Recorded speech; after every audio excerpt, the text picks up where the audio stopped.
Hello everyone, hope you all are safe and keeping good health. So आज मैं आपको SST का chapter number 16 agriculture in India पढ़ाऊँगी। आप इस चैप्टर के अंदर डिफरेंट टाइप ऑफ क्रॉप्स के बारे में पढ़ेंगे। क्रॉप्स किस तरीके से उगाई जाती हैं, उनके लिए क्या क्या मेथड यूज़ होते हैं, क्या क्या चीज़ें चाहिए होती हैं या उसमें क्या डेवलपमेंट हुई है पहले के टाइम से, वो सब हम इस चैप्टर में पढ़ेंगे।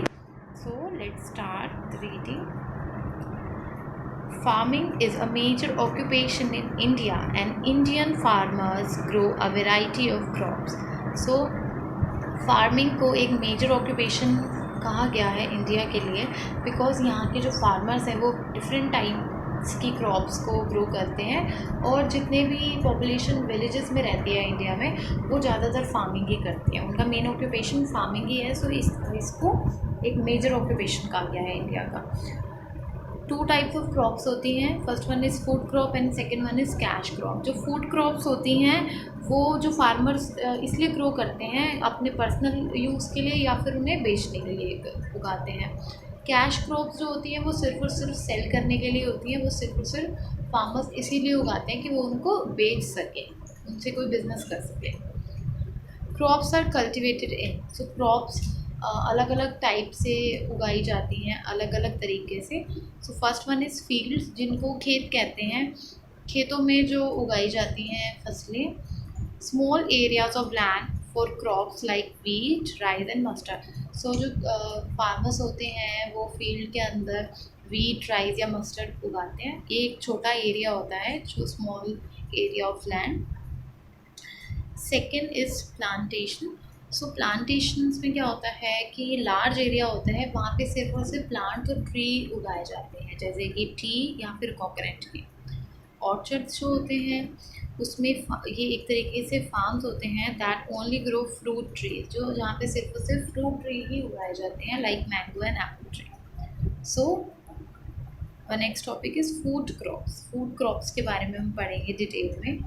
Rice and wheat are the staple, मतलब कि मेन होता है। Staple means main food for most Indian. So India में मोस्टली जो लोग हैं वो मेनली राइस एंड वीट तो खाते हैं। रोटी, वीट जो होती है वो आटा बनता है वीट से और उससे चपाती बनती है, और राइस भी मेनली सब खाते हैं इंडिया में। सो ये बहुत ज़्यादा ही मेन फूड है यहाँ इंडिया का। In some places where they are grown, millets are a part of the diet. So आपको इस मैप में भी दिखा रखा है। आपको इस मैप में शो किया हुआ है कि कहाँ कहाँ पर राइस की ज़्यादातर प्रोडक्शन होता है, वीट का और माइलेट का, इस मैप के अंदर। ठीक है, नेक्स्ट पेज राइस। सबसे पहले हम राइस के बारे में पढ़ेंगे। Rice needs a warm humid climate and plenty of water. So जो राइस की जो फार्मिंग होती है, इसको उगाने के लिए, राइस उगाने के लिए एक ह्यूमिड क्लाइमेट की ज़रूरत होती है, वार्म की ज़रूरत होती है, और पानी इसमें बहुत ज़्यादा यूज़ होता है।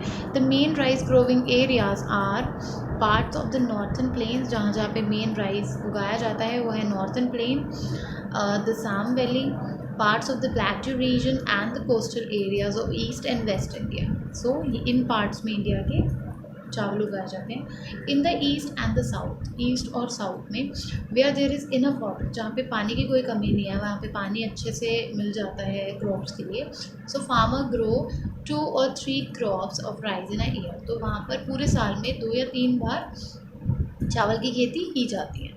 In the north and the west only 1 crop of the rice is grown during the monsoon.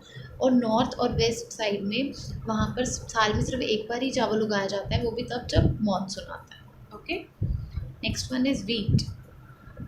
This winter crop needs a cool dry climate. इसको ठंडे क्लाइमेट की ज़रूरत होती है वीट को उगने के लिए। Punjab, Haryana and Uttar Pradesh are India's main wheat growing states. So it is also grown in other areas. Basically wheat जो है पंजाब, हरियाणा एंड उत्तर प्रदेश में ज़्यादा मात्रा में उगाया जाता है। It is a staple food of the people of this region. So ये एक मेन फूड है इन स्टेट्स में। बेसिकली नॉर्थन जितनी भी स्टेट्स हैं वहाँ पे वीट तो मस्ट चाहिए ही होता है। आपको यहाँ पे एक फिगर भी दे रखी है, variety of grains, talk about their colour and size. यहाँ पे आपको बता रखा है माइज, व्हीट, राइस, आइलेट्स के बारे में। हाँ, next one is millets. Millets are food crops with small grain. ये स्मॉल ग्रेन्स होते हैं जैसे कि bajra, jowar and ragi are millets. They grow in the drier regions of the country and form a part of the diet of people living there. Other food crops are potatoes, pulses, fruit and vegetables. हाँ, सो जो ये small grains होते हैं वो dryer regions में ज़्यादातर उगाए जाते हैं और ये एक मेन पार्ट भी होते हैं यहाँ के लोगों की डाइट का। और फूड क्रॉप्स और भी जैसे कि potatoes, pulses, fruits and vegetables भी उगाए जाते हैं। आपको यहाँ पे एक और मैप शो किया हुआ है, map showing the main cash crop of India. अच्छा, अब नेक्स्ट हम कैश क्रॉप्स के बारे में बात करेंगे, तो वो आपको इसमें दे रखी है। अच्छा, पीछे जो मैप था उसमें फूड क्रॉप्स ही, यहाँ पे कैश क्रॉप शो करे हुए हैं। पहले हम उनके बारे में पढ़ लेते हैं, फिर देखेंगे इस मैप को। Sugarcane, cotton, jute and tea are some cash crops grown by many Indian farmers. Oilseeds like groundnuts, means peanut, mustard and sunflower are also important cash crop. So cash crop जैसे मैंने आपको बताया कि farmers उगाते हैं उनको बेचने के लिए। So ये कुछ कैश क्रॉप्स हैं जो इंडियन फार्मर ग्रो करते हैं ताकि वो उससे अपना उन्हें बेच सकें, उनसे अपना बिजनेस कर सकें। ठीक है, first one is oil seeds. Seeds from which oil is extract are called oil seed. ऐसे बीज जो होते हैं जिनसे तेल निकाला जाता है वो oil seeds होते हैं। This oil is used for cooking or for making soap and other products. So in oil से जो कुकिंग ऑयल होता है जो खाने में यूज़ करते हैं वो बनाया जाता है, सोप में यूज़ होता है ये, और अदर प्रोडक्ट्स में भी यूज़ होता है। Machines are use to press the oil out of the seeds. Machines की मदद से इन सीड्स के अंदर से ऑयल निकाला जाता है। The leftover matter is use to feed cattle. और जो बाकी, जब तेल निकलने के बाद जो बाकी मैटर उसका बच जाता है वो कैटल्स को दे दिया जाता है खाने के लिए। The most widespread oil seeds are peanuts. So main जो है वो peanuts होते हैं।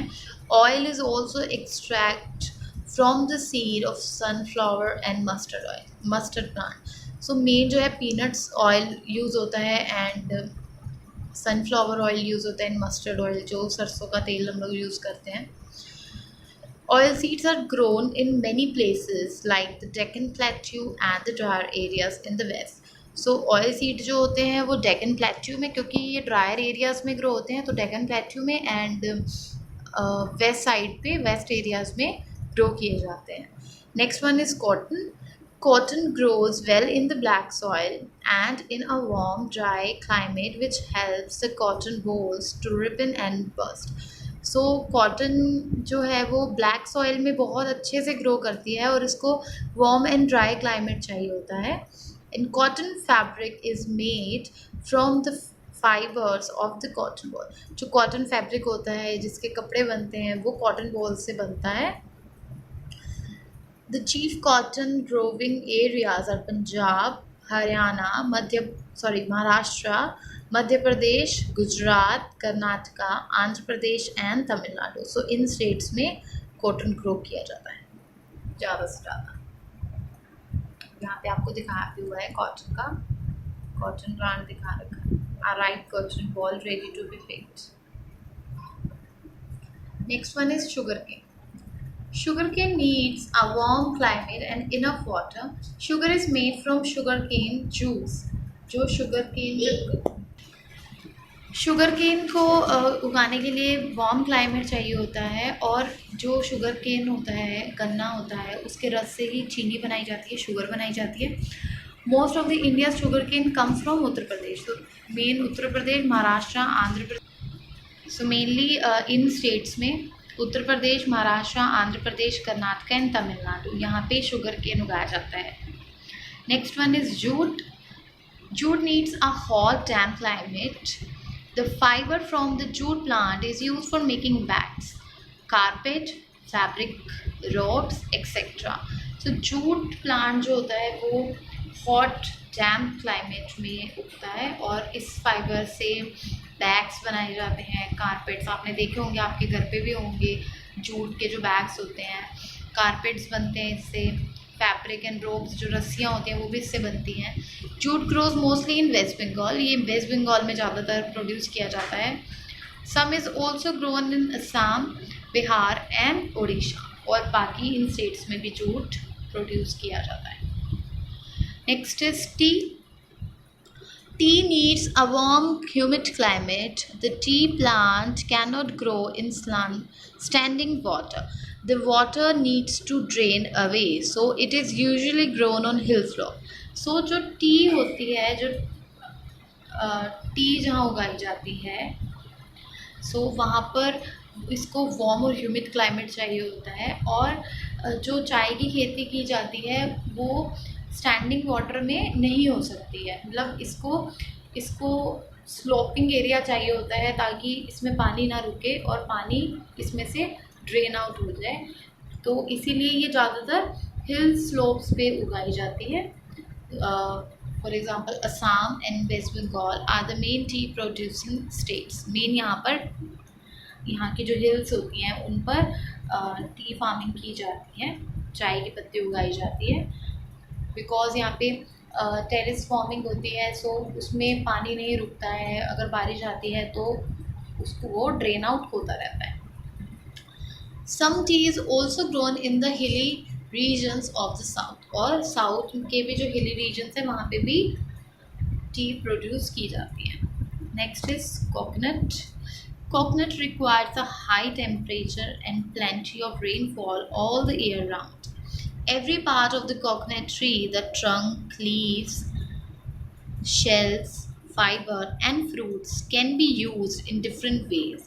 So एक बहुत ही यूज़फुल ट्री होता है ये कोकोनट, क्योंकि इसकी लीव्स, शेल, फाइबर, फ्रूट्स सब बहुत डिफरेंट वेज में यूज़ किया जा सकता है।